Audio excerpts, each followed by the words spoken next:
ಸಂತೋಷ್ ಲಾಡ್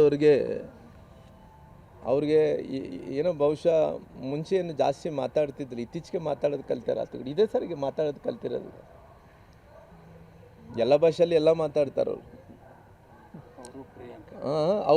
ಪ್ರಿಯಾಂಕಾ ಖರ್ಗೆ ಅವರು ಇವಾಗ ಏನಂದರೆ ಮಾತಾಡೋರಲ್ಲಿ ಇಲ್ಲಿದ್ರೆ ನಾವು ಎಲ್ಲಿ ನಮ್ಮ ವರ್ಚಸ್ಸು ಮತ್ತು ನಂತರ ನಮ್ಮ TRP ಕಳ್ಕೊತೀರಿ ಅಂತೇಳಿ ಅವ್ರಿಗೆ ಗೊತ್ತಾಗ್ಬಿಟ್ಟಾವ. ಹಂಗಾಗಿ ಅವ್ರು ಕೂಡ ಮಾತಾಡಿದ್ರೆ ದೊಡ್ಡವ್ರು ಅಂತ ಹೇಳ್ಕೊಂಡು ಬಾಯಿ ಬಂದಂಗೆ ಮಾತಾಡೋದಕ್ಕೆ ಹಚ್ಬಿಟ್ಟಾರ.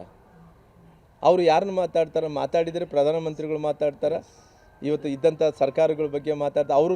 ಅವ್ರು ಏನು ತಪ್ಪು ಮಾಡ್ತಾಯಿದ್ರಿಂದ ಯಾರು ಕಾಣ್ತಾ ಇಲ್ಲ. ಕಾರ್ಮಿಕ ಇಲಾಖೆಯಲ್ಲಿ ಏನು ಆಗ್ತಾಯಿದೆ ಅಂತ ಅವ್ರಿಗೆ ಗೊತ್ತಿಲ್ಲ. ಎಷ್ಟೆಷ್ಟು ಇಲಾಖೆಗಳಲ್ಲಿ ಎಷ್ಟೆಷ್ಟು ಭ್ರಷ್ಟಾಚಾರಗಳು ಆಗ್ತಾಯಿದೆ ಅಂತ ಗೊತ್ತಿಲ್ಲ. ಏನಪ್ಪ ಅಂತ ಹೇಳಿದ್ರೆ ಸುಮ್ಮನೆ ಏನು ಅಂದ್ರೆ ಈಗ ಯಾರ್ಯಾರು ಭ್ರಷ್ಟಾಚಾರ ಮಾಡಿದರೆ ಅವರೆಲ್ಲರೂ ಕೂಡ BJPಯಲ್ಲಿ ಹೋದರೆ ಅವ್ರು ವಾಷಿಂಗ್ ಮಿಷಿನ್ ಥರ ಶುದ್ಧವಾಗಿ ಹೊರಗಡೆ ತರ್ತಾರ ಅನ್ನೋಂಥದ್ದು ಬಾಯಿ ಅನ್ನೋದು ಬಿಟ್ಟರೆಗಿನ ಸುಮ್ಮನೆ ಇವರು ಈ ರೀತಿ ಆರೋಪಣೆ ಮಾಡಬೇಕು, ಮಾಡ್ತಾಯಿದ್ದಾರೆ ಅಷ್ಟೇ.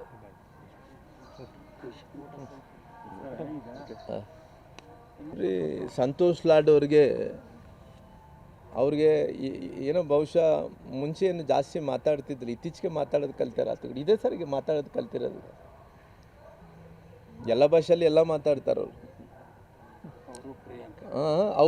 ಪ್ರಿಯಾಂಕಾ ಖರ್ಗೆ ಅವರು ಇವಾಗ ಏನಂದರೆ ಮಾತಾಡೋರಲ್ಲಿ ಇಲ್ಲಿದ್ರೆ ನಾವು ಎಲ್ಲಿ ನಮ್ಮ ವರ್ಚಸ್ಸು ಮತ್ತು ನಂತರ ನಮ್ಮ TRP ಕಳ್ಕೊತೀರಿ ಅಂತೇಳಿ ಅವ್ರಿಗೆ ಗೊತ್ತಾಗ್ಬಿಟ್ಟಾವ. ಹಂಗಾಗಿ ಅವ್ರು ಕೂಡ ಮಾತಾಡಿದರೆ ದೊಡ್ಡವ್ರು ಅಂತ ಹೇಳ್ಕೊಂಡು ಬಾಯಿ ಬಂದಂಗೆ ಮಾತಾಡೋದಕ್ಕೆ ಹಚ್ಬಿಟ್ಟಾರ.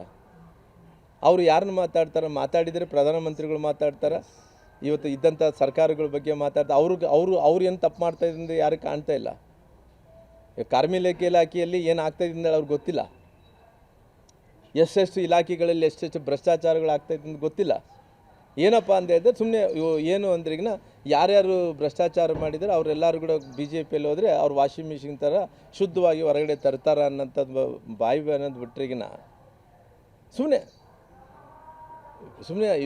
ಇವರು ಈ ರೀತಿ ಆರೋಪಣೆ ಮಾಡಬೇಕು, ಮಾಡ್ತಾಯಿದ್ದಾರೆ ಅಷ್ಟೇ.